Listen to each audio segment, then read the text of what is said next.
ত্রিপুরা থেকে আসা ঢলে দক্ষিণ পূর্বাঞ্চলে ভয়াবহ বন্যা। পানিতে তলিয়ে ফেনী, নোয়াখালী, কুমিল্লা সহ ৮ জেলা। পানিবন্দী লাখ লাখ মানুষ। বিপর্যস্ত জনজীবন। আটকে পড়াদের উদ্ধারে ফায়ার সার্ভিস, সেনাবাহিনী। কালকে রাতেই পানি উঠবে, আমরা বহুত চেষ্টা করি বালুগুলো দিয়া। ঘন্টাখানে গেলে আমরা মুড়িয়াপাড়া রোড বন্ধ হয়ে যাব। গত 24 ঘন্টায় 2বার পানি উঠছে। মানে এরকম অবিশ্বাস্য বন্যা আগে কখনো দেখি নাই আমরা। কিছু বাড়ি আসলো পাহাড় গেছা, ওইগুলা নিচে মাটি সরে যাওয়ার কারণে অনেকগুলো বাড়ি ধসে পড়ে গেছে। আমরা চেষ্টা করছি যে বন্যা দুর্গত যারা আছে তাদেরকে আশ্রয় কেন্দ্রে নিয়ে আসার। আগামী 24 ঘন্টায় ভারী বৃষ্টিপাত প্রবণতা কিছুটা কমে আসার সম্ভাবনা রয়েছে। বৈষম্য বিরোধী ছাত্র আন্দোলনের টাকে সামর্থ্যের সবটুকু দিয়ে সাহায্যের হাত বাড়িয়েছেন সাধারণ মানুষ। আমাদের এই গণত্রাণ যেটি আমরা আজকে সংগ্রহ করতে পারবো, ধাপে ধাপে সেগুলোকে আমরা বন্যা কবলিত এলাকাগুলোতে আমরা পাঠিয়ে দিচ্ছি। যাদের দেওয়ার আগ্রহ আছে তাদেরকে আমরা আহ্বান জানাই, আপনারা এখানে এসে ত্রাণ দিয়ে যেতে পারেন। দেখছিলেন প্রধান শিরোনাম। দুপুরের সময়ের সঙ্গে আছি আমি তোহা খান তামিম। এবার অন্যান্য শীর্ষ সংবাদ। বন্যা কবলিত এলাকায় নিরবচ্ছিন্ন টেলিকম সেবা নিশ্চিতের নির্দেশ তথ্য প্রযুক্তি উপদেষ্টার। টক টাইম ও ইন্টারনেট ফ্রি করে দিল মোবাইল অপারেটররা। ইমার্জেন্সি রেসপন্স টিম গঠন। বছরের পর বছর জলাবদ্ধতার কবল থেকে মুক্তি মিলছে না চট্টগ্রাম নগরবাসীর। টানা 3 দিনের বৃষ্টিতে ডুবেছে বিভিন্ন এলাকা। দুর্ভোগ চরমে। পাচার হওয়া $100 বিলিয়ন ফেরাতে সুইজারল্যান্ডের সহযোগিতা চাইল বিএনপি। রাষ্ট্রদূতের সঙ্গে বৈঠক। অন্তর্বর্তী সরকারের সঙ্গে কাজ করার অঙ্গীকার পুনর্ব্যক্ত। এবং খুলনা বিশ্ববিদ্যালয়ে ভিসি সহ পদত্যাগ করেছেন বিভিন্ন দফতরের দায়িত্বে থাকা 70 শিক্ষক। স্থবিরতা প্রশাসনিক একাডেমিক কার্যক্রমে। দ্রুত অচলাবস্থা নিরসনের দাবি শিক্ষার্থীদের।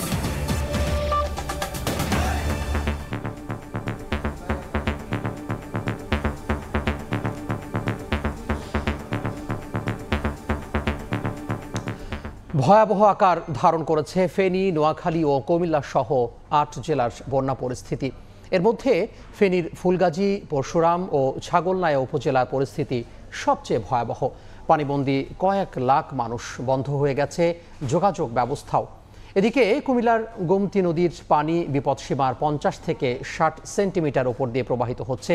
তলিয়ে গেছে ব্রাহ্মণবাড়িয়ার আখাউড়া স্থলবন্দর সহ 34টি গ্রাম।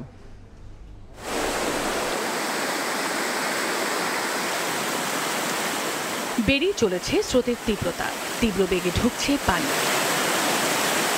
ব্রাহ্মণবাড়িয়ায় ভারী বৃষ্টি ও পাহাড়ি ঢলে আখাউড়া স্থলবন্দর তলিয়ে গেছে। টানা দ্বিতীয় দিনের মতো বন্ধ রয়েছে দুদেশের ইমিগ্রেশন কার্যক্রম। পানি উঠেছে আশপাশের অন্তত 34টি গ্রামে। এতে আখাউড়া আগরতলা সড়কের একটি অস্থায়ী সেতু ভেঙে যাওয়ায় বন্ধ রয়েছে আখাউড়া আগরতলা সড়কে যান চলাচল। বন্ধ রয়েছে দুদেশের আমদানি রপ্তানি কার্যক্রমও। হবিগঞ্জের খোয়াই নদীর সবগুলো পয়েন্টই বিপদসীমার উপর দিয়ে প্রবাহিত হচ্ছে। নদীর পানি অস্বাভাবিক বেড়ে শহরতলির জালালাবাদ এলাকার বাঁধের ভাঙা অংশ দিয়ে প্রবল বেগে পানি ঢুকছে পাশের হাওরে। এতে রোপা আমন ও মৎস্য খামারিদের ব্যাপক ক্ষতি হয়েছে। এদিকে নদী তীরবর্তী নিম্নাঞ্চলের বসতবাড়িতেই ঢুকেছে পানি। আতঙ্কে বাসিন্দারা। গত কয়েকদিনের প্রবল বর্ষণ ও উজান থেকে নেমে আসা পাহাড়ি ঢলে মৌলভীবাজারে মনু ও ধলাই নদীর অন্তত 8টি স্থানে ছোট বড় ভাঙনের সৃষ্টি হয়েছে। এতে বেশ কয়েকটি ইউনিয়নে ঢুকেছে পানি। 3টি উপজেলায় অন্তত 1.5 লাখ মানুষ পানিবন্দী হয়ে পড়েছে। নতুন করে মনু নদীর রাজনগর উপজেলার কদমহাটা প্রতিরক্ষা বাঁধের 3টি স্থানে বাঁধ উপচে পানি ঢুকছে, সেই সঙ্গে ভাঙন। এতে কুলাউড়া মৌলভীবাজার সড়ক পানিতে তলিয়ে গেছে। কালকে রাতেই পানি উঠবে, আমরা বহুত চেষ্টা করি বালুগুলো দিয়া বান্দার লাই, কিন্তু পারছি না। ঘন্টাখানে গেলে আমরা মুড়িয়াপাড়া রোড বন্ধ হয়ে যাব। ফেনীর মুহুরী, কহুয়া ও সিলোনিয়া নদীর বন্যা নিয়ন্ত্রণ বাঁধের ভাঙন অংশ দিয়ে প্রবল বেগে পানি ঢুকে তলিয়ে আছে জনপদ। স্মরণকালে ভয়াবহ বন্যায় বিপর্যস্ত ফেনী জেলার 3.5 লাখের বেশি মানুষ পানিবন্দী হয়ে সারা দেশের সঙ্গে যোগাযোগ বিচ্ছিন্ন হয়ে পড়েছে। বন্ধ রয়েছে বিদ্যুৎ সংযোগও। খাগড়াছড়িতে বন্যা পরিস্থিতির আরও অবনতি হয়েছে। সাজেকে আটকা পড়েছে 250 পর্যটক। পানির নিচে মেরুং ইউনিয়ন। চেঙ্গি নদীর পানি বাড়ায় পানছড়ির অনেক এলাকা পানিবন্দী হয়ে পড়েছে। অন্যদিকে পাহাড়ি ঢলে মাটিরাঙ্গা, রামগড়, দীঘিনালার অনেক গ্রামও এখন পানিবন্দী। 2 মাসে 4 বার পানি, আর গত 24 ঘন্টায় 2বার পানি উঠছে। মানে এরকম অবিশ্বাস্য বন্যা আগে কখনো দেখি নাই আমরা। পরিস্থিতি খুব ভয়াবহ। আর আমরা সকাল দিকে মূলত পানি বাইতেছে, এখনো পানি বাড়িবার সম্ভাবনা বেশি। কুমিল্লায় টানা ৩ দিনের বৃষ্টির পাশাপাশি ভারতের ত্রিপুরা থেকে ঢলের পানি নামায় বেড়েছে গোমতী নদীর পানি। গতকাল রাত পর্যন্ত গোমতীর পানি বিপদসীমা অতিক্রম করে 50 থেকে 60 সেন্টিমিটার উপরে প্রবাহিত হচ্ছে। পানি বাড়ায় দুপাশের চর ডুবে গিয়ে কয়েক হাজার ঘর পানিতে তলিয়ে গেছে। নষ্ট হয়েছে 4000 হেক্টর জমির ফসল। জেলার 7টি পৌরসভার বেশিরভাগ এলাকা পানিতে তলিয়ে সড়কে যান চলাচল বন্ধ রয়েছে। টানা বৃষ্টিতে নোয়াখালীতে জলাবদ্ধতা পরিস্থিতির আরও অবনতি হয়েছে। নতুন নতুন এলাকায় সৃষ্টি হয়েছে জলাবদ্ধতার। পানিবন্দী জেলার কয়েক লাখ মানুষ, খুঁটি উপড়ে পড়ায় বিদ্যুৎহীন কয়েকটি এলাকা। চন্দ্রা বিশ্বাস, ববি, সময় সংবাদ। এই মুহূর্তে ব্রাহ্মণবাড়িয়ার আজমপুরে আছেন রিপোর্টার উজ্জ্বল চক্রবর্তী এবং কুমিল্লা শহরে আছেন ইশতিয়াক আহমেদ। আমরা সরাসরি প্রথমে যাব ব্রাহ্মণবাড়িয়ার উজ্জ্বলের কাছে। যে পাহাড়ি ঢলে ব্রাহ্মণবাড়িয়ার হাওড়া নদী এবং জার্জি এবং কালিন্দী নদীর পানি বৃদ্ধি পেয়ে কিন্তু ব্রাহ্মণবাড়িয়া আখড়া বিভিন্ন অঞ্চল প্লাবিত হয়েছে, অর্থাৎ 34টি গ্রাম প্লাবিত হয়েছে। তেমনিভাবে আরেকটি সীমান্তবর্তী উপজেলা কসবা উপজেলার শালদা নদীর পানি বেরোয় কিন্তু বেশ কয়েকটি গ্রাম প্লাবিত হয়েছে বলে আমাদেরকে জেলা প্রশাসনের পক্ষ থেকে জানিয়ে হচ্ছে। আমি এই মুহূর্তে আছি ব্রাহ্মণবাড়িয়া আখাউড়া উপজেলার সাহেবনগর গ্রামে। আপনাকে জানিয়ে রাখি সীমান্তবর্তী গ্রাম। এই গ্রামটিতে কিন্তু গত দুদিন ধরে ভারত থেকে আসা পানিতে কিন্তু তলিয়ে আছে। এখানকার যে সাধারণ মানুষ আছে তারা কিন্তু অনেকটাই পানিবন্দী অবস্থায় দুর্বিষহ জীবনযাপন করছেন। আমরা কথা বলেছিলাম যারা পানিবন্দী স্থানীয় সাধারণ মানুষ আছেন তাদের সাথে, তারা আমাদেরকে জানিয়েছেন গত দুদিন ধরে তারা খুব দুর্বিষহ অবস্থার মধ্যে দিয়ে আছেন এবং তারা এক ধরনের পানিবন্দী অবস্থা থেকে কিন্তু এক ধরনের মানবতার জীবনযাপন করছেন। তারা বলছেন সরকারের পক্ষ থেকে এখনও পর্যন্ত কোনো ধরনের তৎপরতা তাদের কাছে পৌঁছায়নি।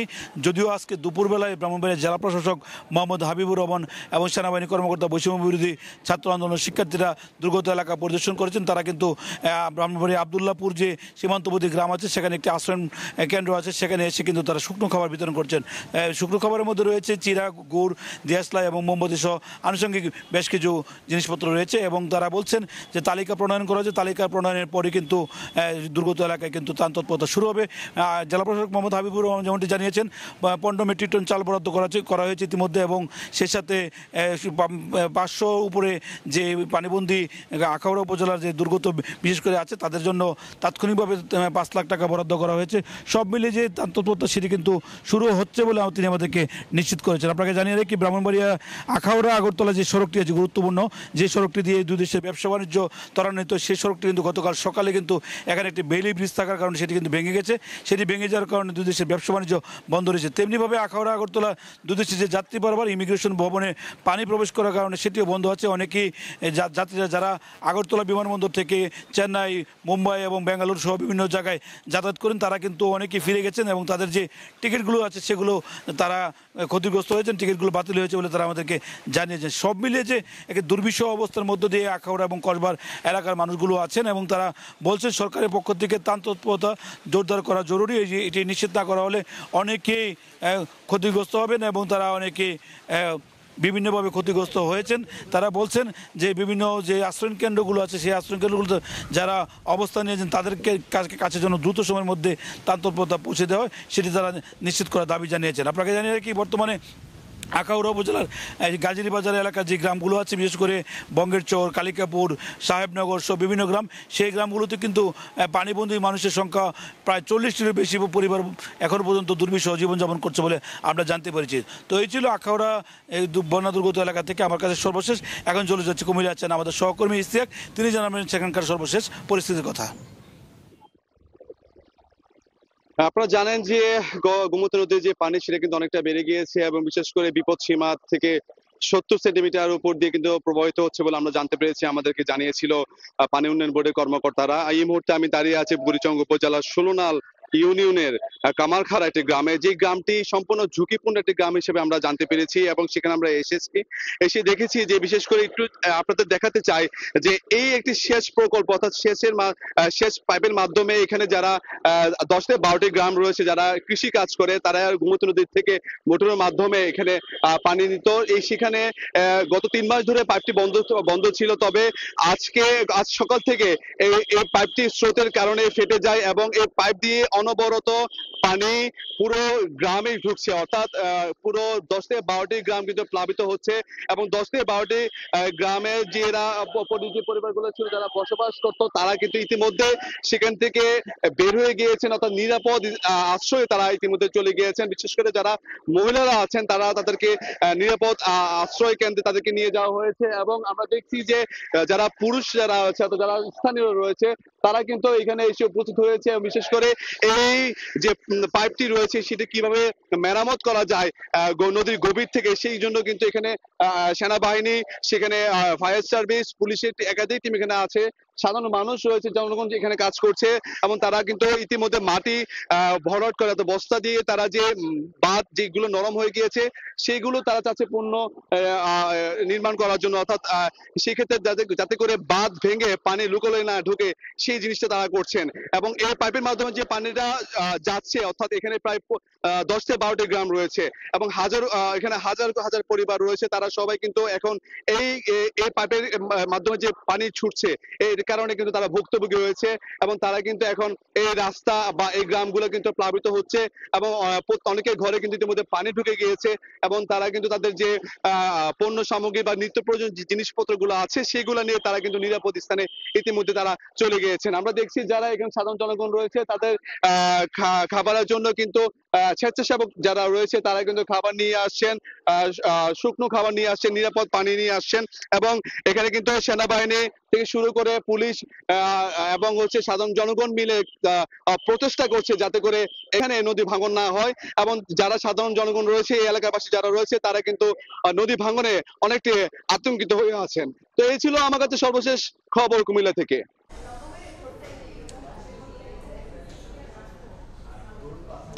আমরা সরাসরি যুক্ত হয়েছিলাম কুমিল্লা এবং ব্রাহ্মণবাড়িয়া থেকে। নদীর পানি প্রবাহ অতীতের সব রেকর্ড ভেঙে দেশের পূর্বাঞ্চলের 5টি জেলা প্লাবিত হয়েছে বলে জানিয়েছে বন্যা পূর্বাভাস ও সতর্কীকরণ কেন্দ্র। আগামী 48 থেকে 72 ঘন্টার মধ্যে বন্যা পরিস্থিতি স্বাভাবিক হতে পারে। মৌলভীবাজার, হবিগঞ্জ, কুমিল্লা, ফেনী এবং চট্টগ্রাম জেলা কিছু নিম্নাঞ্চল, মাঠ পর্যায়ের ক্ষেত্রে এটার তথ্য সংখ্যাটা আরেকটু বেশি হতে পারে। তবে আমাদের যে বর্তমানে নদীবাহিত অঞ্চলের যে তথ্য আছে তাতে আমরা দেখতে পাচ্ছি যে 5টি নদীবাহিত আকস্মিক বন্যা কবলিত। আগামী 24 ঘন্টায় ভারী বৃষ্টিপাত প্রবণতা কিছুটা কমে আসার সম্ভাবনা রয়েছে। চট্টগ্রাম, কক্সবাজার, রাঙ্গামাটি, বান্দরবন এইসব অঞ্চলের কোথাও ভারী বা অতি ভারী বর্ষণজনিত কারণে পাহাড়ি ধস বা ভূমিধসের সম্ভাবনা রয়েছে। বৈষম্য বিরোধী ছাত্র আন্দোলনের গণত্রাণ সংগ্রহ কর্মসূচিতে সাহায্যের হাত বাড়িয়েছেন সর্বস্তরের মানুষ। উদ্ধার কার্যক্রম ত্বরান্বিত করতে স্পিডবোট মালিক ও সামর্থ্যবানদের এগিয়ে আসার আহ্বান তাদের। এছাড়া পূর্ব সতর্কতা ছাড়া বাঁধ খুলে দেয়ায় ভারতের সমালোচনা করে আন্তর্জাতিক আইনের মাধ্যমে এ সমস্যার স্থায়ী সমাধানের দাবি জানান সমন্বয়করা। রিকশা চালক ওমর ফারুক সারাদিন হাড় ভাঙা পরিশ্রম করে উপার্জন করা 400 টাকা নিয়ে ছুটে এসেছেন ঢাকা বিশ্ববিদ্যালয়ের টিএসসিতে। হাসি মুখে বন্যার্তদের জন্য এই টাকা দিলেন বৈষম্য বিরোধী ছাত্র আন্দোলনের ব্যানারে গণত্রাণ সংগ্রহ কর্মসূচিতে। 400 টাকা যে ভাইদের কাছে পাইছে এইটা আমি ভাইদের কাছেই দিয়ে দেই, যাতে ভাইয়েরা বন্যা কবলিত এলাকার জন্য কি আমার গিয়ে ওষুধ আনছে এবং আমাকে ভাড়া দিছে, ওই টাকাটা আমি ভাইদেরকে দিয়ে দেই। এটা আমার কাছে খুব ভালো লাগবে। তাই শুধু ওমর ফারুক নন, সমাজের সব পেশা, ধর্ম, বর্ণ ও পরিচয় নির্বিশেষে সবাই নিজের সামর্থ্যের সবটুকু নিয়ে ছুটে এলেন দুর্যোগ কবলিতদের পাশে দাঁড়াতে। নিয়ে এসেছেন শুকনো খাবার, সুপেয় পানি, স্যালাইন, শিশু খাদ্য ও লাইফ জ্যাকেট সহ নানা প্রয়োজনীয় সামগ্রী। বাদ যায়নি স্কুল কলেজের শিক্ষার্থীরাও। নিজের টিফিন বা জমানো টাকা দিয়ে তারাও বাড়িয়েছেন সাহায্যের হাত। তবে সবাই চান আন্তর্জাতিক আইন প্রয়োগ করে ভারতের সঙ্গে পানি সংক্রান্ত জটিলতার স্থায়ী সমাধান। গণত্রাণ ফেনীতে পৌঁছাতে প্রস্তুত রয়েছে বেশ কিছু টিম। আমাদের ফেনী নোয়াখালীর উদ্দেশ্যে রওনা দিবে কিছুক্ষণ পরে। ওরা অলরেডি সকালে আপনার 2টা টিম অলরেডি গিয়েছে, আর একটু পরে আরেকটা টিম যাবে। সার্বিক কার্যক্রম মনিটরিং করছেন বৈষম্য বিরোধী ছাত্র আন্দোলনের সমন্বয়করা। তারা স্পিডবোট মালিকদের সাহায্যের হাত বাড়িয়ে দেওয়ার আহ্বান জানিয়েছেন। এই ধরনের ধরনের বন্যার আমরা প্রত্যেক বছর দেখতে পাচ্ছি যে কখনো না কখনো বাঁধ ছেড়ে দেওয়া হচ্ছে। এই মুহূর্তে এই বন্যা রাজনৈতিক নাকি রাজনৈতিক না, সেই ব্যাপারটা রাষ্ট্রীয়ভাবে হ্যান্ডেল করার যে বিষয়টা, আপাতত আপনারা পানি নেমে যাওয়া পর্যন্ত অপেক্ষা করেন। কোনো ঘোষণা ছাড়াই বাঁধ খুলে দেয়ায় ভারতের সমালোচনা করেন সমন্বয়করা। ভারত বাংলাদেশকে সংকটে ফেলার চেষ্টা করছে বলে অভিযোগ করে তারা বলেন, এসব কার্যক্রমের উপর ভিত্তি করেই ভবিষ্যতে ভারতের সঙ্গে বাংলাদেশের সম্পর্ক নির্ধারিত হবে। নোয়াখালী, কুমিল্লা, লক্ষ্মীপুর এইসব জেলা খুবই বাজে অবস্থা। আমরা যখন এই জিনিসগুলো পর্যবেক্ষণ করি বৈষম্য বিরোধী ছাত্র আন্দোলনের পক্ষ থেকে, আমরা সেখানে সর্বোচ্চ সহযোগিতা করার জন্য আমাদের জায়গা থেকে সর্বোচ্চ প্রচেষ্টা চালিয়ে যেতে থাকি। ভারতের প্রত্যেকটি আচরণ, বর্তমানের আচরণ আমাদের ভবিষ্যতের ভারত বাংলাদেশের আচরণ নির্ধারণ করবে। সেই জায়গা থেকে আমরা ভারতকে বলতে চাই, আপনারা সহযোগিতামূলক সম্পর্ক রাখুন, প্রতিবেশী সুলভ সম্পর্ক রাখুন, এবং আপনারা যদি আমাদেরকে এভাবে সংকটকালীন সময়ের মধ্যে আপনারা ইচ্ছাকৃতভাবে ঠেলে ফেলে দেন, সেটির প্রতি উত্তর বা সেটির যেই পাল্টা ব্যবস্থা সেটিও কিন্তু বাংলাদেশ গ্রহণ করবে। এছাড়া দুর্যোগ উত্তরণে সরকারের পাশে দাঁড়ানোর জন্য আহ্বান তাদের। শাকির আহমেদ, সময় সংবাদ, ঢাকা। বন্যা পরিস্থিতি নিয়ে সচিবালয়ে ব্রিফ করছেন দুর্যোগ ব্যবস্থাপনা ও ত্রাণ মন্ত্রণালয়ে ব্রিফিং চলছে, আমরা সরাসরি চলে যাচ্ছি সেখানে। ইতিমধ্যে পর্যাপ্ত পরিমাণ চাল এবং শুকনো এবং অন্যান্য খাবারের বরাদ্দ দেওয়া হয়েছে। এর বাইরে রেড ক্রিসেন্ট থেকে আমাদেরকে জানানো হয়েছে তাদের টিম ফেনীতে কাজ করছে এবং অন্যান্য জেলাতেও তাদের রেড ক্রিসেন্টের টিম মোবিলাইজ হয়েছে। আর আপনাদেরকে যেটা বলেছি, সেনাবাহিনী, নৌবাহিনী, কোস্টগার্ড, বিজিবি সহ সকল টিম সমন্বিতভাবে জেলাগুলোতে কাজ করছে। এই হচ্ছে আমাদের আপডেট। আর আমরা ছকটা আপনাদেরকে এই মিটিং শেষে আমরা দিয়ে দিতে পারবো। এই কয়টি জেলায় মোট বরাদ্দের পরিমাণ হচ্ছে 1,82,00,000 টাকা ক্যাশ টাকায়। 1,82,00,000 টাকা। এটা হচ্ছে তাৎক্ষণিক দেওয়ার জন্য, এবং চাল হচ্ছে 13,650 মেট্রিক টন। এটা শুধুমাত্র 8টা জেলারটা বলছি। অন্যান্য জেলা যেগুলির এফেক্টেড রিপোর্ট আসবে আমরা তখন তাদেরগুলো আবার আপনাদেরকে জানিয়ে দেব। প্রথমত হচ্ছে যে ভারতে বৃষ্টি হয়েছে, অনেক বেশি বলা হয়েছে, সেই পানিটা চলে এসেছে। আর দুর্যোগ মোকাবেলার ক্ষেত্রে আপনাদের পূর্ব প্রস্তুতি ছিল কিনা, নাম্বার 1। আরেকটা হচ্ছে যে যদিও আপনাদের মন্ত্রণালয় না, পানি আলাদা মন্ত্রণালয়, তারপরেও এই দুর্যোগ নিয়ে বাংলাদেশ যে ক্ষতিগ্রস্ত হচ্ছে, ভারতের সঙ্গে আপনাদের যোগাযোগ হয়েছে কিনা? আমি প্রথম শেষেরটা উত্তর দেই। সেটা হচ্ছে যে আমরা কিন্তু বেশ কয়েকদিন আগে আমাদের আবহাওয়া অধিদপ্তর থেকে আমরা জানতে পারি যে আসলে বন্যার আশঙ্কা আছে কি আছে না, সে ফোরকাস্টিংয়ের উপরে বেসিস করে কিন্তু আমরা প্রস্তুতি নিয়েছি। আমাদের কন্ট্রোল রুম চালু হয়েছে। আমাদের যে এসওডি অনুযায়ী যে বিভিন্ন পর্যায়ে যে কমিটিগুলি থাকা দরকার, জেলা পর্যায়ে, উপজেলা পর্যায়ে, ইউনিয়ন পর্যায়ে, সেগুলো কিন্তু সক্রিয় হয়েছে। আমরা ওই কাজটা করছি। এবং আমার সহকর্মী যে বললেন যে ত্রাণ বিতরণ, সে কাজটাও কিন্তু আমরা এই বন্যা ঠিক শুরু হওয়ার আগেই কিন্তু আমরা পাঠিয়ে দিয়েছি, সে কাজটা আমরা করেছি। আর প্রথম যেটা বললেন আসলে সেটা আমার মনে হয় যে পানি সম্পদ মন্ত্রণালয় তারাই বলতে পারবে যে প্রকৃত কারণ কি, যোগাযোগ কিভাবে হচ্ছে, এই বিষয়টা আসলে আমাদের কাছে মনে হয় যে এটা আমাদের কাছে একটাভুক্ত না।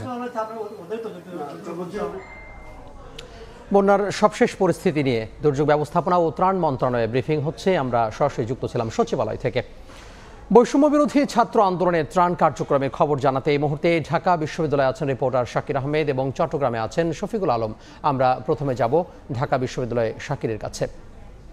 শাকির, ফেনী, কুমিল্লা, নোয়াখালী সহ দেশের 8টি জেলায় যে বন্যা হয়েছে, সেই বন্যার্ত মানুষের পাশে সহযোগিতার হাত বাড়িয়ে দিতে বৈষম্য বিরোধী ছাত্র আন্দোলনের ব্যানারে আমরা দেখতে পেয়েছি ইতিমধ্যেই কিন্তু একটি গণত্রাণ সংগ্রহ কর্মসূচি শুরু হয়েছে। সকাল থেকেই বৈষম্য বিরোধী ছাত্র আন্দোলনের যারা সমন্বয়ক রয়েছেন, পাশাপাশি যারা স্বেচ্ছাসেবী রয়েছেন, তারা কিন্তু ঢাকা বিশ্ববিদ্যালয়ের টিএসসিতে এই যে গণত্রাণ সংগ্রহ কার্যক্রম সেটি সমন্বয় করছেন। পাশাপাশি আমরা দেখতে পেয়েছি সমাজের সর্বস্তরের মানুষ। আমি যদি একটু বলতে যাই যে এখানে রিক্সা চালক থেকে শুরু করে বিশ্ববিদ্যালয়ের শিক্ষক পর্যন্ত সবাই কিন্তু এসেছেন, এবং যার যে সামর্থ্য রয়েছে সেই সামর্থ্যের সর্বোচ্চটুকু দিয়ে তারা কিন্তু অকাতরে এই যে বন্যা দুর্গত মানুষ রয়েছে তাদের পাশে দাঁড়ানোর চেষ্টা করছেন। পাশাপাশি অন্যান্য যে মানুষ আছে তারাও যেন এগিয়ে আসে সেই আহ্বানটুকু কিন্তু তারা জানিয়েছেন। আমরা দেখতে পেয়েছি এখানে শুকনো খাবার থেকে শুরু করে অর্থ, নগদ অর্থও কিন্তু দেয়া দেওয়া হচ্ছে। অর্থাৎ এই বন্যা কবলিত মানুষগুলোর জন্য এখন যে সবচেয়ে বেশি প্রয়োজন উদ্ধার পাশাপাশি খাবার, সেই জায়গাটি যেন নিশ্চিত করা হয়, সেই জন্যই তারা কিন্তু সহযোগিতা করছেন। এবং আমরা দেখতে পেয়েছি যে ইতোমধ্যে বৈষম্য বিরোধী ছাত্র আন্দোলনের পক্ষ থেকে এই যে ত্রাণ সামগ্রী যেগুলো টিএসসিতে জনসাধারণ বা সর্বসাধারণ পৌঁছে দিচ্ছেন, সেগুলো কিন্তু তারা ফেনীর উদ্দেশ্যে ইতোমধ্যেই নিয়ে রওনা হয়েছেন। এবং তারা বলছেন যে এই ফেনী শহর থেকে পরশুরাম এবং ফুলগাজী সহ বন্যা কবলিত যে এলাকাগুলো রয়েছে সেই এলাকাগুলোতে তারা যাবেন এবং সেই ক্ষেত্রে তারা 200টি বোটের মতো আসলে ফেনী থেকে এই প্রত্যন্ত অঞ্চলগুলোতে তারা যাওয়ার জন্য ব্যবস্থা করেছেন এবং ধাপে ধাপে সেগুলো যাবে বলে বৈষম্য বিরোধী ছাত্র আন্দোলনের সমন্বয়করা আমাদেরকে জানিয়েছেন। পাশাপাশি এই বৈষম্য বিরোধী ছাত্র আন্দোলনের সমন্বয়করা বলছেন যে কোনো ধরনের ঘোষণা এবং নোটিশ ছাড়াই ভারতের এই বাঁধ খুলে দেওয়ার কারণে বাংলাদেশের এই যে বিভিন্ন অঞ্চলগুলো বন্যা কবলিত হয়ে পড়েছে, সেই ক্ষেত্রে যেন পরবর্তীতে আন্তর্জাতিক আইন অনুযায়ী এই যে পানি বন্টন চুক্তি সহ যে নানা ধরনের স্বার্থ সংশ্লিষ্ট বিষয়গুলো রয়েছে সেগুলোর জন্য সমাধান করা হয়। এই ত্রাণ সংগ্রহ কার্যক্রম চট্টগ্রামেও চলছে, সেখানে আছেন সহকর্মী শফিক, আমরা তার কাছে যাব বিস্তারিত জানতে। ফেনী, কুমিল্লা সহ সারা দেশে বন্যা কবলিত যে এলাকা রয়েছে সেখানে কিন্তু চট্টগ্রামে যে সমন্বয়ক রয়েছে সেই সমন্বয়কদের পক্ষ থেকে ত্রাণ সামগ্রী পাঠানো হয়েছে। এটির মধ্যে 2টি গাড়িতে করে ত্রাণ সামগ্রী পাঠানো হয়েছে। এই মুহূর্তে চট্টগ্রাম যে 1600 রেল স্টেশন রয়েছে সেই 1600 রেল স্টেশনে সেই ত্রাণের মুড়ি, বিস্কিট, চিরা এবং কলা সহ বিভিন্ন যে পণ্য যেগুলো বন্যা কবলিত এলাকা বেশি প্রয়োজন সেগুলো কিন্তু রাখা হয়েছে এখানে এবং সেগুলো কিছুক্ষণ পর এখান থেকে পাঠানো হবে এবং সমন্বয়করা সেগুলো প্যাকেট করছেন চট্টগ্রাম বিশ্ববিদ্যালয়ের যে সমন্বয়করা। এখানে আমরা কলা, চিপস সহ বিভিন্ন যে পণ্যগুলো যেগুলো বন্যা কবলিত এলাকা সেগুলো পাঠানো হচ্ছে এবং তারা বলছে এবং এখান থেকে স্পিড বোট যে নৌকাও পাঠানো হচ্ছে এবং তারা একটি বারবার আকুতি বলছেন কোনো ধনাঢ্য ব্যবসায়ীরা যদি কোনো কিছু দিতে চায় এবং কোনো ত্রাণ সামগ্রী দিতে চায় তাহলে এখন 1600 হলে যে কন্ট্রোল রুম করা হয়েছে সেখান থেকে তারা দিতে পারেন। বিশেষ করে লাইফ জ্যাকেট যারা আছে, যারা লাইফ জ্যাকেটের ব্যবসা করে এবং কোনো ব্যবসায়ী যদি দিতে চায় তাহলে লাইফ জ্যাকেটগুলো যেন এখানে পাঠানো হয়। শুধু লাইফ জ্যাকেট না, যে কোনো ধরনের পণ্য যদি কেউ পাঠাতে চায় তাহলে সমন্বয়কের পক্ষ থেকে চট্টগ্রামে যে 16 শহর রয়েছে সেই 16 শহরে কিন্তু এই যে কন্ট্রোল রুম খোলা হয়েছে সেখান থেকে সে পণ্যগুলো তারা এখানে পাঠিয়ে দিলে এখান থেকে ফেনী সহ বিভিন্ন জায়গায় পাঠাতে পারবে বলে তারা জানিয়েছেন। তারা বলছে ইতিমধ্যে বেশ কয়েকটি স্পিডবোট সহ এবং যে নৌকাও সেখানে পাঠানো হয়েছে এবং 50টি নৌকা এখান থেকে পাঠানোর একটা সম্ভাবনার কথা তারা বলছেন। ইতিমধ্যে বেশ কয়েকটি গাড়িতে করে কিন্তু এই ত্রাণ সামগ্রী যে ফেনী, কুমিল্লা সহ বিভিন্ন যে বন্যা কবলিত এলাকা রয়েছে সেখানে পাঠানো হয়েছে। আপনি হয়তো যে আজকেও কিন্তু বন্দরনগরী চট্টগ্রামে কিন্তু বড় ধরনের মুষলধারে বৃষ্টির কারণে, রাতভর বৃষ্টির কারণে কিন্তু বন্যা হয়েছে। প্রায় 142 মিলিমিটার বৃষ্টিপাত হয়েছে, অতীতে সব রকেট ভেঙে। আজকেও কিন্তু এখানে অবরুদ্ধ ছিল মানুষ, কিন্তু সব কিছুকে ছাপিয়ে এখন যে সমন্বয়কদের পক্ষ থেকে কিন্তু যে বন্যা কবলিত এলাকা রয়েছে সেখানে যে ত্রাণ সামগ্রী পাঠানো হচ্ছে সেটি কিন্তু এখানে কন্ট্রোল রুম করা হয়েছে। তারা বলছেন চট্টগ্রামের 16 শহর, চকবাজার সব অন্তত 3 থেকে 4টি এলাকা থেকে সেই পণ্যগুলো তারা পাঠাচ্ছেন। তো সব কিছু মিলে যেটি বলা হয়, এক কথা বলতে কোনো ধনাঢ্য ব্যবসায়ীরা যদি কোনো ত্রাণ সামগ্রী বন্যা কবলিত এলাকার পাঠাতে চায় তাহলে এই 16 শহর যে কন্ট্রোল রুম করা হয়েছে সেখানে তারা জমা দিতে পারবেন এবং সমন্বয়কদের মাধ্যমে সেই পণ্যগুলো কিন্তু বন্যা কবলিত এলাকায় পৌঁছে দেবে বলে তারা জানিয়েছেন। তো এই ছিল আমার কাছে সর্বশেষ তথ্য। আমরা সরাসরি যুক্ত হয়েছিলাম চট্টগ্রাম এবং তারও আগে ঢাকা বিশ্ববিদ্যালয় থেকে। বছরের পর বছর জলাবদ্ধতার কবল থেকে মুক্তি মিলছে না চট্টগ্রামবাসীর। রাতভর ভারী বৃষ্টিতে ডুবে গেছে বন্দরনগরী চট্টগ্রাম, বাসাবাড়ি ও সড়ক পানিতে তলিয়ে যাওয়ায় ভোগান্তিতে সাধারণ মানুষ। ব্যবসা প্রতিষ্ঠানে পানির কারণে ক্ষতির মুখে ব্যবসায়ীরা। বৃহস্পতিবার সকাল 9টা পর্যন্ত গত 24 ঘন্টায় 142 মিলিমিটার বৃষ্টিপাত হয়েছে চট্টগ্রামে। সাক্ষাৎ ত্রিপুর ক্যামেরায় শফিকুল আলমের রিপোর্ট।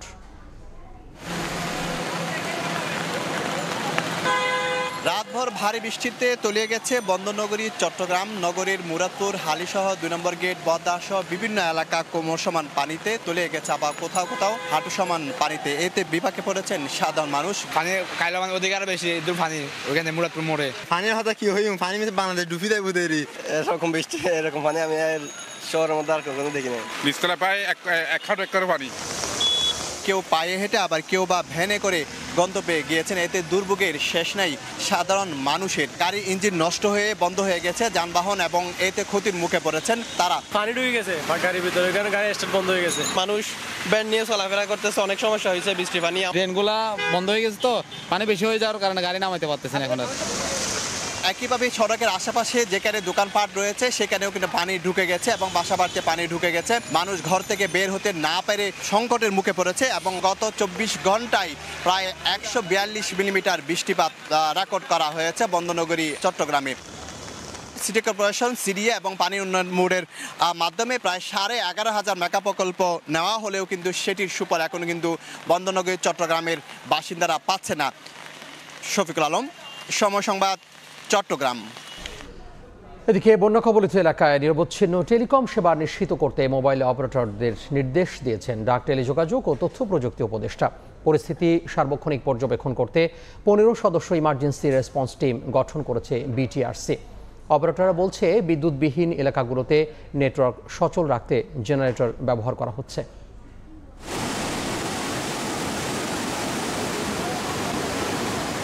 টানা বৃষ্টি এবং ভারতের ডম্বুর ও গজলডোবা বাঁধ খুলে দেওয়ায় বন্যায় প্লাবিত হয়েছে ফেনী, নোয়াখালী ও কুমিল্লা সহ কয়েকটি জেলা।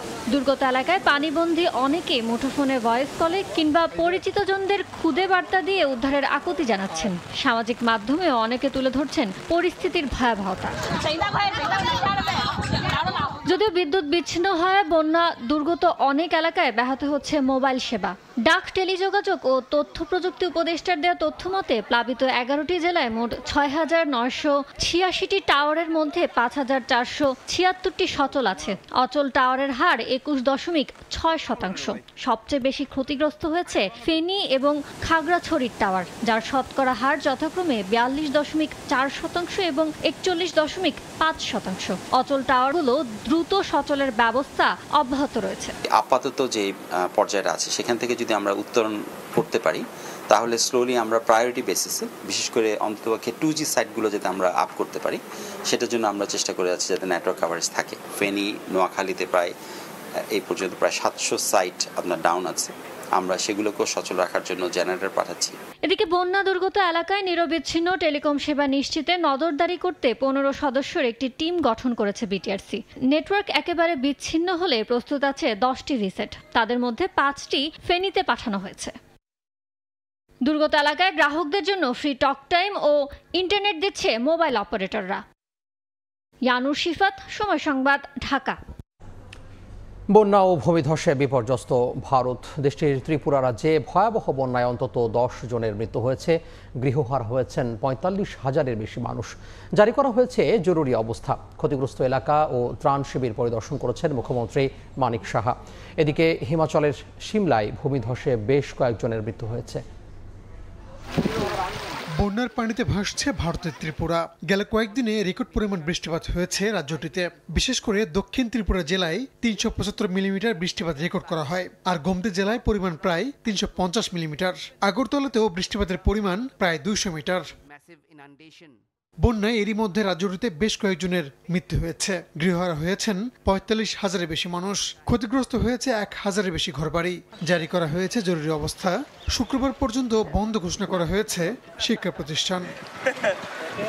বন্যা দুর্গতদের জন্য 300-এর বেশি আশ্রয় কেন্দ্র স্থাপন করেছে রাজ্য সরকার। রিলিফ ক্যাম্পগুলোতে গৃহহারা বাসিন্দারা আশ্রয় নিয়েছেন। তারা বলছেন গেল 40 বছরে এমন ভয়াবহ বন্যা দেখেননি। হাওড়া ও ফেনী নদী সহ বড় বড় নদীগুলোর পানি বিপদসীমার উপর দিয়ে প্রবাহিত হয়, বাড়ছে আতঙ্ক। বন্যা কবলিত এলাকা ও আশ্রয় কেন্দ্রগুলো পরিদর্শন করেছেন রাজ্যটির মুখ্যমন্ত্রী মানিক সাহা। আটকা পড়াদের উদ্ধারে অভিযান অব্যাহত রাখার নির্দেশ দিয়েছেন তিনি। একই সঙ্গে ক্ষতিগ্রস্তদের সহায়তার ঘোষণা দিয়েছেন মানিক শাহ। এদিকে দেশটির হিমাচলে ভারী বৃষ্টিপাতে বেশ কয়েক জায়গায় ভূমিধসের ঘটনা ঘটেছে। মাটির নিচে চাপা পড়ে আছেন অনেকে। সিমলায় হতাহতের খবরও পাওয়া গেছে। আটকে পড়াদের উদ্ধারে কাজ করছে উদ্ধারকারী দলের সদস্যরা। রাস্তাঘাটে ফাটল দেখা দেয় ব্যাহত হচ্ছে যান চলাচল। অঞ্চলটিতে ভারী বৃষ্টিপাত অব্যাহত থাকবে বলে জানিয়েছে ভারতের আবহাওয়া দপ্তর। রাহানুল রানা, সময় সংবাদ। দুপুরের সময় আরও থাকছে। শিক্ষার্থীদের 1 সপ্তাহের আলটিমেটামে প্রভাব পড়েনি রাজধানীর বাজারে। বিক্রি হচ্ছে আগের দরেই। মিল আর হিমাগার থেকে কম দামে মিলছে না, দাবি বিক্রেতাদের।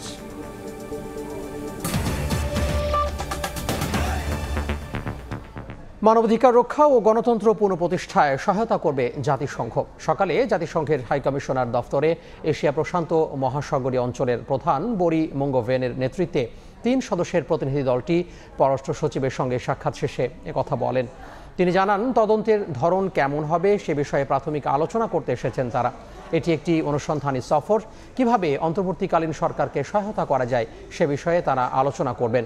এক সপ্তাহ ধরে সরকার, সুশীল সমাজ, মানবাধিকার সংগঠন সহ বিভিন্ন পক্ষের সঙ্গে কথা বলবে জাতিসংঘের প্রতিনিধি দলটি। বাংলাদেশে গণতন্ত্র, মানবাধিকার প্রতিষ্ঠা এবং রাষ্ট্রীয় প্রতিষ্ঠানগুলো সংস্কারের একটি সুযোগ বাংলাদেশের তৈরি হয়েছে বলে মনে করে জাতিসংঘ মানবাধিকার কমিশন।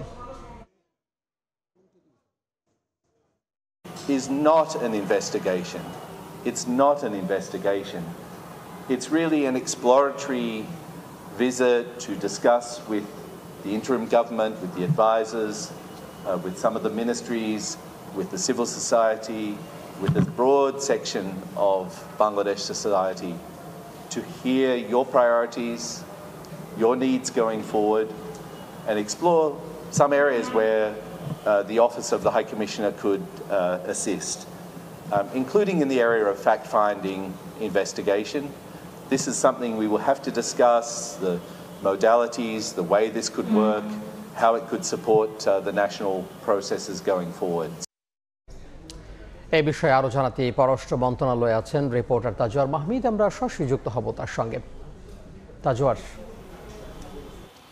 জাতিসংঘের মানবাধিকার কমিশনের দপ্তরের পক্ষ থেকে 3 সদস্য বিশিষ্ট একটি প্রতিনিধি দল বাংলাদেশে এসেছেন এবং শুরুতে আজকে সকাল 11:30 থেকে 12:30 পর্যন্ত পররাষ্ট্র সচিবের সঙ্গে তারা সাক্ষাৎ করেন এবং এর পর তারা ডেনমার্ক, নরওয়ে, ব্রিটেন সহ কয়েকটি পশ্চিমা দেশের রাষ্ট্রদূতের সঙ্গে একান্ত সাক্ষাৎ করেছেন এবং আমরা যতটুকু জানতে পেরেছি যে তারা বেশ কয়েকটি দেশে এবং তাদের পক্ষ থেকে জানানো হয়েছে বেশ কয়েকটি পক্ষের সঙ্গে বিশেষ করে মানবাধিকার বিষয়ে কাজ করা এবং সুশীল সমাজের প্রতিনিধিদের সঙ্গে তাদের এই সপ্তাহব্যাপী যে তারা বাংলাদেশে অবস্থান করবেন তারা এই সময়ে সাক্ষাৎ করবেন। এছাড়াও উপদেষ্টা সহ সরকারি বিভিন্ন মহলের সঙ্গে তাদের সাক্ষাৎ করার কথা রয়েছে এবং মূলত তারা যেটি স্পষ্ট করেছেন আজকে পররাষ্ট্র সচিবের সঙ্গে সাক্ষাতের পর গণমাধ্যমকে, সেটি হলো এটি কিন্তু তদন্ত কমিশন বা তদন্ত করার জন্য এই প্রতিনিধি দল আসেনি, বরং তদন্তের আগে কিছু সরকারের কী ধরনের সহায়তা লাগবে, জুলাই এবং আগস্টে যে গণহত্যা ঘটেছে বা সামগ্রিক যেই মানবাধিকার লঙ্ঘন হয়েছে শেখ হাসিনা সরকারের আমলে,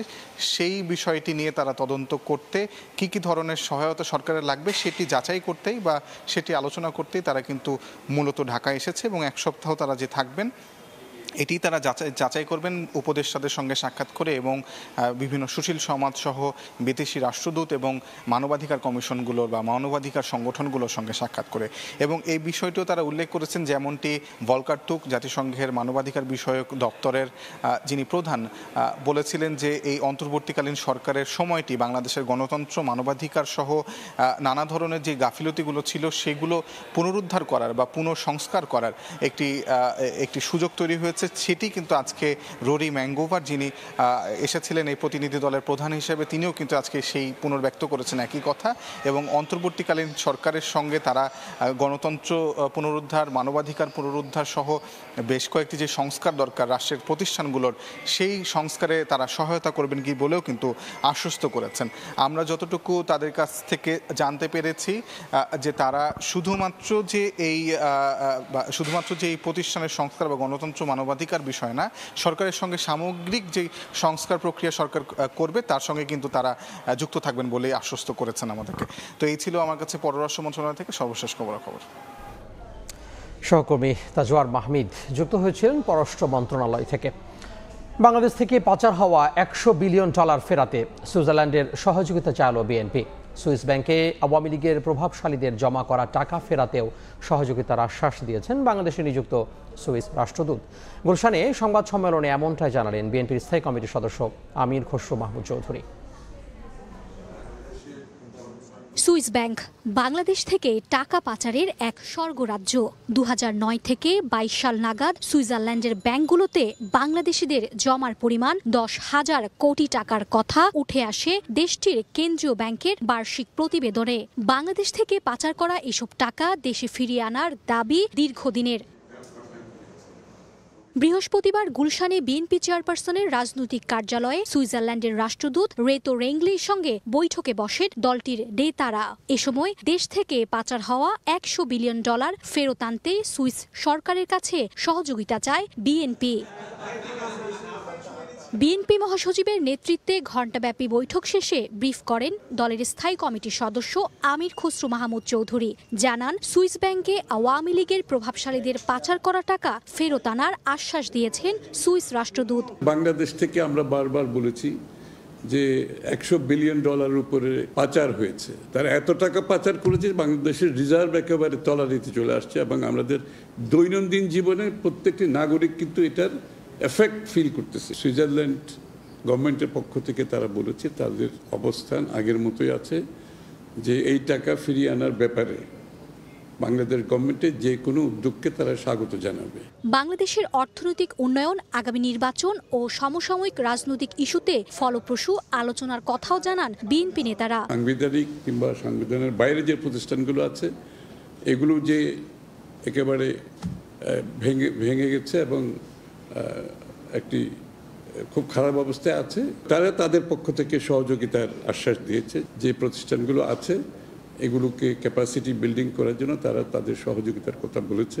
বাংলাদেশে গণতন্ত্র রক্ষা ও স্থিতিশীলতায় সুইজারল্যান্ড সব ধরনের সহযোগিতা করবে বলেও জানান আমির খসরু মাহমুদ চৌধুরী। আমাদের এই টাকাগুলো তো ফিরিয়ে আনতে হবে। মার্জিয়া মুমু, সময় সংবাদ, ঢাকা। গতকাল ভোজ্য তেল, চিনি, আলুর যৌক্তিক দাম বেঁধে দিয়ে এক সপ্তাহের আলটিমেটাম দিয়েছে বৈষম্য বিরোধী ছাত্র আন্দোলন। যদিও আজ রাজধানীর বাজার ঘুরে এর কোনো প্রভাব পড়তে দেখা যায়নি। বিক্রি হচ্ছে আগের দামে। বাজারে 1 লিটার সয়াবিন তেল বিক্রি হচ্ছে 167 টাকা, আর চিনির কেজি 125 থেকে 130 টাকা, আর আলুর কেজি 55 টাকা কেজি দরে। বিক্রেতাদের দাবি, মিল আর হিমাগার থেকে কম দামে পাওয়া গেলে তারাও বিক্রি করবেন কমে। আওয়ামী লীগ সরকারের আমলে গত 18 এপ্রিল প্রতি লিটার বোতলজাত সয়াবিন তেলের দাম 167 টাকা নির্ধারণ করা হয়, আর চিনির দাম নির্ধারণ হয় 135 টাকা। এমন অতিরিক্ত দামে না বিশ্বাস ওঠে ভোক্তার। যে ব্যবসায়ী প্রতিষ্ঠানগুলোর এতদিন জিম্মি করে রেখেছিল, আমরা চাই যে তারা জনবান্ধব হয়ে কাজ করুক। এ অবস্থায় বুধবার দুপুরে বাংলাদেশ প্রতিযোগিতা কমিশনের সঙ্গে বৈষম্য বিরোধী ছাত্র আন্দোলনের শিক্ষার্থীরা আগামী 7 দিনের আলটিমেটাম দেয়, যাতে 167 টাকার প্রতি লিটার সয়াবিন তেলের দাম নির্ধারণ করা হয় 120 টাকা, আর প্রতি কেজি চিনির দাম 90 টাকা। সেটা যদি হয় আমি মনে করি সেটা ভালো হবে, কারণ আমাদের দেশের যে বর্তমান অবস্থা, আমরা লাস্ট 2 বছর ধরে সর্বোচ্চ হারে আমরা দ্রব্যমূল্যের ঊর্ধ্বগতি দেখেছি। ওই রেটে আমরা যদি এক সপ্তাহের মধ্যে বাজারে আনতে পারি, আমরা ওই রেটে বিক্রি করব। এদিকে দেশে 80 লাখ টন চাহিদা থাকলেও আলু উৎপাদন হয় 1,10 লাখ টন। তার কেজিও নামাতে হবে 25 টাকায়। ব্যবসায়ীদের দাবি, হিমাগার থেকে কম দামে আলু ছাড়লে কম দামে বিক্রি করবেন তারা। স্টোর খরচা আছে, তাই এর মধ্যে পচা যায়, দাগি যায়, এগুলো ফালাইটা দিতে 5 কেজি যায় না। গেল তো মনে করেন যে 40 টাকা, 37 টাকা, 38 টাকা, 40 টাকা কেজি খরচা পড়ে যায়, তাহলে 25 টাকা কেজি বেচবো কেমনে করে? এদিকে দেশের চারিদিকে বন্যা হলেও বাজারে সবজির সরবরাহ প্রয়োজনের তুলনায় বেশি, যার কারণে কমেছে বেশিরভাগ সবজির দাম। যেহেতু আমদানি একটু বেশি, এই জন্য তরকারির দামটা একটু মোটামুটি সহনশীল আছে। বাজার তো কমেনি, বেগুন 60 টাকা, লেবু, সবজি সব 50-60। তবে বন্যার প্রভাবে বিভিন্ন অঞ্চলে মুরগির খামার ভেসে যাওয়ার প্রভাব বাজারে বিদ্যমান বলছে বিক্রেতারা, যার জন্য কেজিতে 10 থেকে 20 টাকা দাম বেড়েছে ব্রয়লার মুরগির। বৃষ্টির প্রভাবে মনে করেন যে মাল খামারে উঠাইতেছে না, এই কারণে একটু বেশি দাম। আমাদের এখানে তো মারা যায় না, কিন্তু খামারে অনেকগুলো মারা যায়। সিন্ডিকেট ভাঙা দিলে এরপর অটোমেটিক আপনার যাই জিনিসের দাম কমে যাবে। এদিকে 2 সপ্তাহের ব্যবধানে 50 টাকা কমে সোনালী মুরগির কেজি বিক্রি হচ্ছে 250 টাকা, আর দেশি মুরগির জন্য গুনতে হবে 500 টাকা। সাইফুল ইসলাম, সময় সংবাদ, ঢাকা। মার্কিন প্রেসিডেন্ট নির্বাচনে ডেমোক্রেটিক পার্টির প্রেসিডেন্ট প্রার্থী কামালা হ্যারিসের ভাইস প্রেসিডেন্ট হিসেবে আনুষ্ঠানিকভাবে মনোনয়ন গ্রহণ করলেন টিম ওয়ালজ। স্থানীয় সময় বুধবার যুক্তরাষ্ট্রের শিকাগোতে ডেমোক্রেটিক পার্টির জাতীয় সম্মেলনের 3য় দিনে তাকে মনোনয়ন দেওয়া হয়। এ সময় উপস্থিত ছিলেন সাবেক মার্কিন প্রেসিডেন্ট বিল ক্লিন্টন, সাবেক হাউস স্পিকার ন্যান্সি পেলোসি সহ ডেমোক্র্যাট দলের জ্যেষ্ঠ নেতারা। এদিন ট্রাম্পের বয়স নিয়ে কটাক্ষ করেন বিল ক্লিন্টন। ঘনিয়ে এসেছে যুক্তরাষ্ট্রের প্রেসিডেন্ট নির্বাচন। প্রচারণার পাশাপাশি চলছে নানা আনুষ্ঠানিকতা। এরই ধারাবাহিকতা এবার ডেমোক্রেটিক দলের জাতীয় সম্মেলন অনুষ্ঠান 3য় দিনে গড়ালো। এ সম্মেলনে ভাইস প্রেসিডেন্ট হিসেবে আনুষ্ঠানিকভাবে নিজের মনোনয়ন গ্রহণ করলেন টিম ওয়ালজ।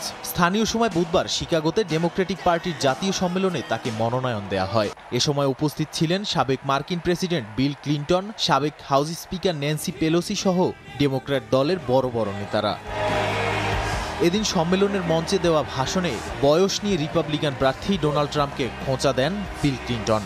কটাক্ষ করে বলেন তিনি ট্রাম্পের চেয়ে তরুণ। ক্লিন্টন আরও বলেন হ্যারিস গণমানুষের জন্য আর ট্রাম্প নিজের স্বার্থে কাজ করেন। এ নিয়ে 12 বার ডেমোক্রেটিক পার্টির জাতীয় সম্মেলনে ভাষণ দিলেন বিল ক্লিন্টন। নির্বাচনে ডেমোক্রেটিক পার্টির প্রার্থী কামালা হ্যারিস বিজয়ী হলে তার সঙ্গে কাজ করার জন্য প্রতিনিধিদের প্রতি আহ্বান জানান ক্লিন্টন।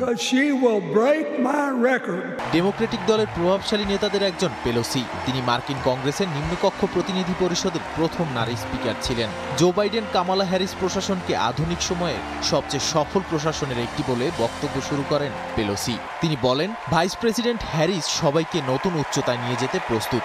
এ সময় কামালার রানিং মেট টিম ওয়ালজের প্রশংসা করে বলেন ওয়ালজ যে আসন থেকে কংগ্রেস সদস্য হয়েছেন সেটা রিপাবলিকানদের ঘাঁটি ছিল। টিম ডেমোক্রেট, রিপাবলিকান ও স্বতন্ত্র ভোটারদের এক করে সে আসন খালি করেছেন। সম্মেলনে ডেমোক্রেটিক পার্টির শীর্ষ নেতাদের পাশাপাশি বক্তব্য রাখেন টিম নিজেও। ওয়ালজ দুইবারের গভর্নর, সাবেক কংগ্রেসম্যান, স্কুলের শিক্ষক, এমনকি ফুটবল কোচ হিসেবেও দায়িত্ব পালন করেছেন।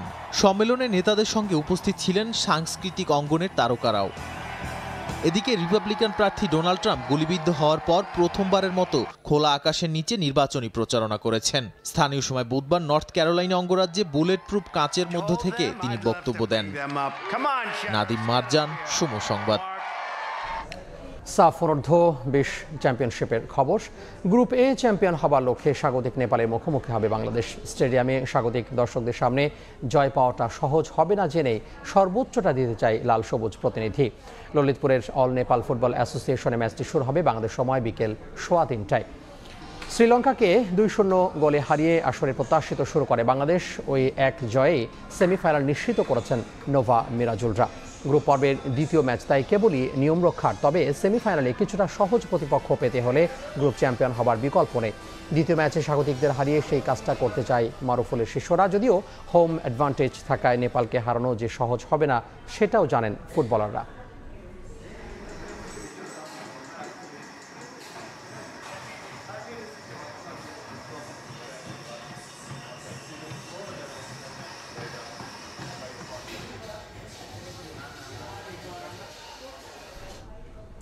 এই পর্যায়ে শীর্ষ সংবাদগুলো জানিয়ে দিব আরও একবার।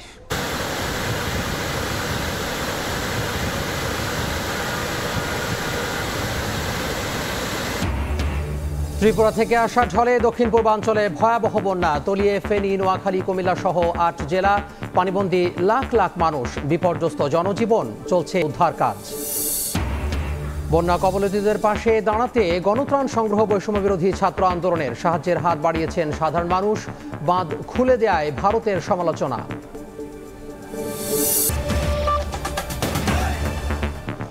এই ছিল দুপুরের সময়ে। সঙ্গে থাকুন সময়।